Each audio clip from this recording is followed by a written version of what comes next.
미국과 이스라엘이 이란의 수도 테헤란을 공습했습니다. 근데 말이죠, 여러분. 이게 단순히 미국이 이란 때렸다, 이런 단순한 뉴스가 아닙니다. 오늘 영상에서 제가 퍼즐을 하나하나 맞춰드릴 건데요. 이 퍼즐이 완성되면 여러분은 미국의 진짜 목표는 이란이 아니었구나 라는 걸 깨닫게 되실 겁니다. 자, 그럼 처음부터 차근차근 풀어볼까요? 자, 미국이 공식적으로 내세운 명분부터 살펴보겠습니다. 트럼프 대통령은 오늘 트루스 소셜 영상 메시지를 통해 작년 오퍼레이션 미드나잇 해머 이후 이란의 핵무기 개발을 재개하지 말 것을 경고했고, 거듭 협상을 시도했지만 이란이 거부했다고 밝혔습니다. 이란의 핵무장을 막기 위한 불가피한 조치였다는 논리입니다. 그런데 여기서 중요한 맥락이 하나 있습니다. 불과 이틀 전인 2026년 2월 26일 제네바에서 미국-이란 3차 간접 핵 협상이 열렸습니다. 중재를 맡은 오만 외무장관은 상당한 진전이 있었다고 발표했고, 양측은 다음 주 비엔나에서 기술적 세부 협의를 이어가기로 합의한 상태였습니다. 이란 측이 농축 우라늄 포기 의사까지 내비쳤다는 보도도 나왔습니다. 즉, 협상이 완전히 결렬된 게 아니라 진행 중인 상황에서 공습이 감행된 것입니다. 물론 핵협상이 쉽지 않았던 건 어제 오늘 일이 아닙니다. 2015년 오바마 정부가 JCPOA를 체결했을 때도 이행을 둘러싸고 갈등이 있었고, 2018년 트럼프 1기 때 일방적으로 탈퇴하면서 긴장이 다시 높아졌습니다. 이후에도 협상과 결렬이 반복되었죠. 그런데 왜 하필 협상이 진전을 보이던 바로 이 시점에 공습을 결정한 것일까요? 여기서 시야를 좀 더 넓혀보면 흥미로운 그림이 보입니다. 미국은 올해 들어 1년의 강경 군사행동을 연속적으로 전개했습니다. 1월 3일에는 미 특수부대가 베네수엘라 카라카스를 급습해 마두로 대통령을 체포했습니다. 2월 22일에는 멕시코군이 미국의 정보 지원을 받아 할리스코 신세대 카르텔 CJNG 수장 엘멘초를 사살했습니다. 그리고 오늘 2월 28일 이란 공습이 이어졌습니다. 남미, 중미, 중동으로 이어지는 이 행보에서 일부 분석가들은 공통된 패턴을 읽어냅니다. 이 세 지역 모두 중국과 경제적, 전략적 연결고리가 있는 곳이라는 점입니다. 베네수엘라는 중국의 주요 원유 수입 처이자 투자 대상국이었고, 이란 역시 중국과 장기 전략적 협력 관계를 맺고 있습니다. 다만 멕시코 카르텔의 경우 중국과의 관계는 주로 펜타닐 원료, 물질 공급망에 한정되어 있어 새 사건을 하나의 대중국 전략으로 직결시키는 데에는 신중할 필요가 있습니다. 그래도 이 흐름 속에 어떤 전략적 맥락이 있는 건 아닌지 이제부터 좀 더 깊이 들여다보겠습니다. 자, 시간을 2달 전으로 돌려봅시다. 2026년 1월 3일 새벽 미국 특수부대 델타포스가 베네수엘라 수도 카라카스의 군사기지를 급습해 니콜라스 마두로 대통령을 전격 체포했습니다. 이게 얼마나 충격적인 일인지 생각해보세요. 마두로는 2013년부터 13년간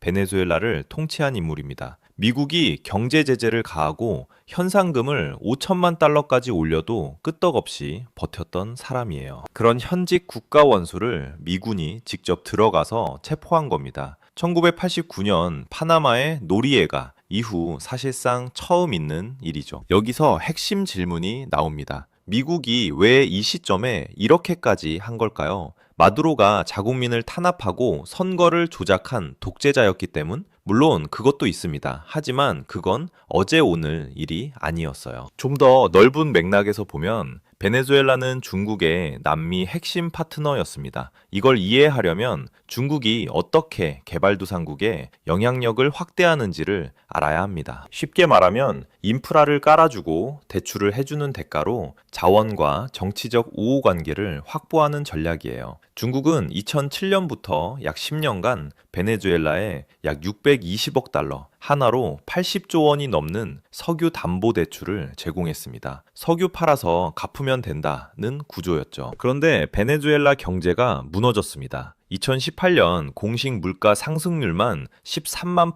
%였고 IMF 추정치로는 연간 수백만 %에 달했어요. 석유로 빚을 제대로 갚을 수 없는 상황이 된 겁니다. 그 결과 마두로 정권은 중국에 점점 더 의존하게 됐습니다. 유엔 등 국제 무대에서 중국의 입장을 대변하고 화웨이와 GTE가 통신 인프라를 장악했으며 중국은 베네수엘라 내에 위성 추적 기지까지 운영했습니다. 미국 입장에서 보면 플로리다에서 비행기로 3시간 거리에 중국과 긴밀한 전략적 관계를 유지하는 나라가 버티고 있었던 셈이죠. 마두로 체포 이후 상황은 빠르게 변했습니다. 중국에 대한 미 상환 채무는 약 100에서 120억 달러로 추산되는데 현재 과도정부 체제에서 이 부채의 상환 여부가 불투명해졌습니다. 새로운 베네수엘라 지도부 일각에서는 마두로 정권 시절에 중국 대출이 부당하게 체결됐다며 이를 무효화하려는 움직임을 보이고 있고 미국이 석유 수출 대금의 흐름을 통제하면서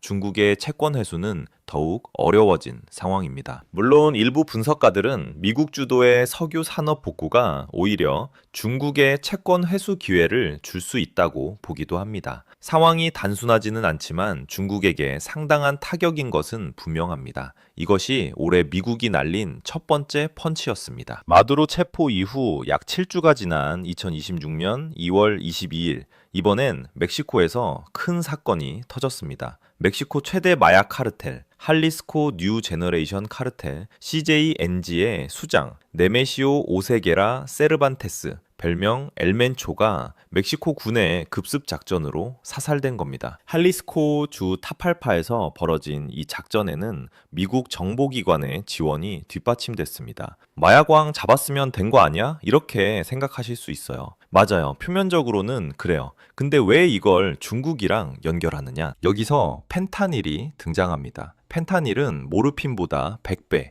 헤로인보다 50배 강력한 합성 마약이에요. 소금 한 알 크기로도 사람을 죽일 수 있습니다. 이게 미국 사회를 뒤흔들고 있어요. 2023년 한 해에만 합성 오피오이드, 대부분 펜타닐, 과다 복용으로 약 7만 3천 명이 사망했습니다. 2024년엔 상당히 줄었지만 여전히 5만 명이 넘는 수준이에요. 매년 9.11 테러 희생자의 15배에서 20배에 달하는 사람이 이 마약 하나 때문에 죽고 있는 겁니다. 그럼 이 펜타닐의 원료는 어디서 올까요? 중국입니다. 펜타닐을 합성하려면 전구체라는 화학 원료가 필요한데 이 전구체의 주요 공급원이 중국이에요. 중국 업체들이 전구체를 멕시코 카르텔에 팔고 카르텔은 이걸로 펜타닐을 제조해 미국에 밀수출합니다. CJNG만 해도 마약 밀매로 연간 수십억 달러의 수익을 올린다는 정부 당국의 추산이 있습니다. 여기서 끝이 아닙니다. 카르텔은 이 돈을 어떻게 세탁할까요? 미국 재무부가 공식적으로 경고한 대로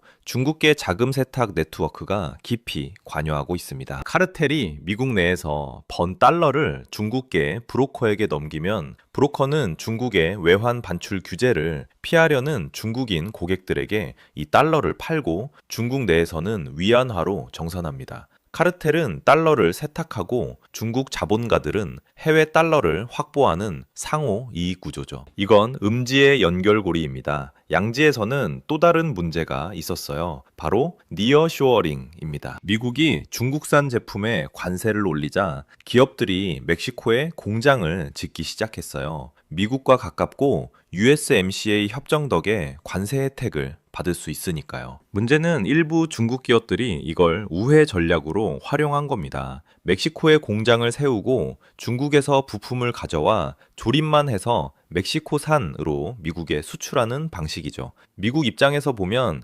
앞문으로 중국을 막아놨더니 뒷문인 멕시코로 들어오는 셈입니다. 거기에 펜타닐 전구체 공급과 자금 세탁까지 이런 복합적인 압력이 작용하고 있었습니다. 실제로 멕시코 정부도 변화를 보이고 있어요. 다만 이건 엘멘초 사살의 직접적 결과라기보다는 더 큰 흐름의 일부입니다. 멕시코는 이미 2025년 1월부터 중국 수입품 규제를 강화하는 산업정책을 시행했고 2026년 초부터는 중국산 제품에 최대 35%의 관세를 부과하기 시작했습니다. 2026년 7월 예정된 USMCA 검토를 앞두고 미국의 압박이 커진 결과죠. 중국 입장에서는 베네수엘라에서 핵심 파트너를 잃은 데 이어 멕시코 우회 경로까지 좁아지고 있는 상황입니다. 여기까지 정리하면 이렇습니다. 1월 3일 베네수엘라 마두로 체포로 남미 핵심 거점 상실, 2월 22일 멕시코 엘멘초 사사열과 함께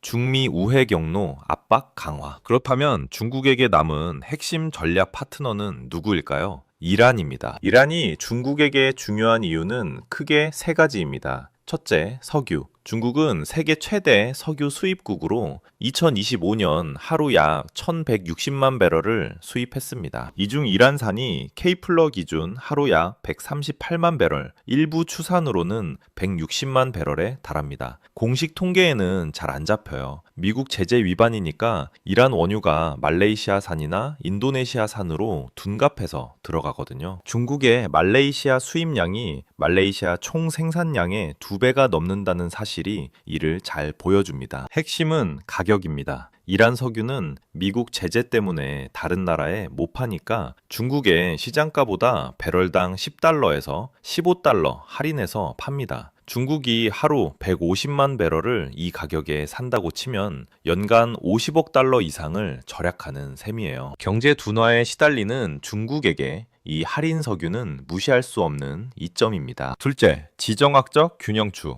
중동에서 미국과 정면으로 대립하는 주요 국가는 이란이 사실상 유일합니다. 사우디, UAE, 이스라엘이 모두 미국의 동맹 체계 안에 있는 상황에서 이란은 중국이 중동에서 의지할 수 있는 가장 큰 전략적 파트너입니다. 셋째, 1대1로의 전략적 거점. 이란은 2021년 중국과 25년 전략 협력 협정을 체결했고 중국, 중앙아시아, 유럽을 잇는 육상 연결망에서 중요한 위치를 차지합니다. 이란 경유 루트가 유일한 길은 아니지만 이란이 불안정해지면 중국의 서남아시아, 중동 접근성이 크게 제약됩니다. 그래서 중국이 이란에 뭘 했느냐? 방어력을 대폭 강화해줬습니다. 2025년 6월 이스라엘과의 12일 전쟁에서 이란 방공망이 크게 노출된 뒤 중국은 빠르게 움직였어요. HQ-9B 장거리 지대공 미사일 시스템을 제공하고 F-35 같은 스텔스 전투기를 탐지할 수 있는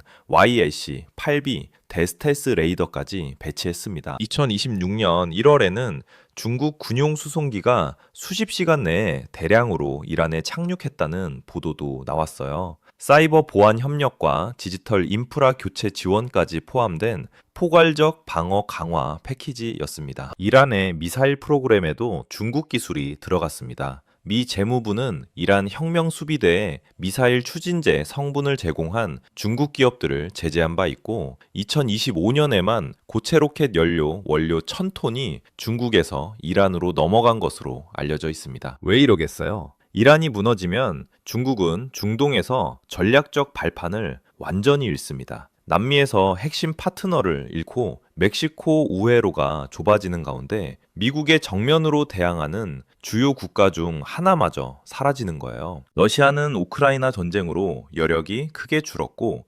북한은 경제적 영향력이 제한적입니다. 미국의 이란 공격은 단순히 핵 프로그램을 겨냥한 것이 아닙니다. 중국의 마지막 버팀목을 부러뜨린 거예요. 여기서 하나 더 짚어야 할 게 있습니다. 정보전, 즉 내러티브 차원의 압박입니다. 사실 트럼프 행정부는 이미 이 카드를 꺼내기 시작했어요. 2025년 6월 FBI 국장 캐시 파텔이 2020년 대선과 관련된 기밀 문건을 해제하고 상원 법사위원회에 넘겼습니다. 내용은 중국 공산당이 위조 운전면허증을 대량 제작해 부정 우편 투표를 시도했다는 의혹이에요. 다만 여기서 중요한 맥락이 있습니다. 미국 정보 공동체가 2021년 3월에 발표한 공식 평가는 이와 상당히 다릅니다. 16개의 정보기관의 합동 평가 결론은 중국은 선거 개입 활동을 전개하지 않았으며 대선 결과를 바꾸기 위한 영향력 활동을 고려했으나 실행하지 않았다 였어요. 높은 신뢰도의 판단이었습니다.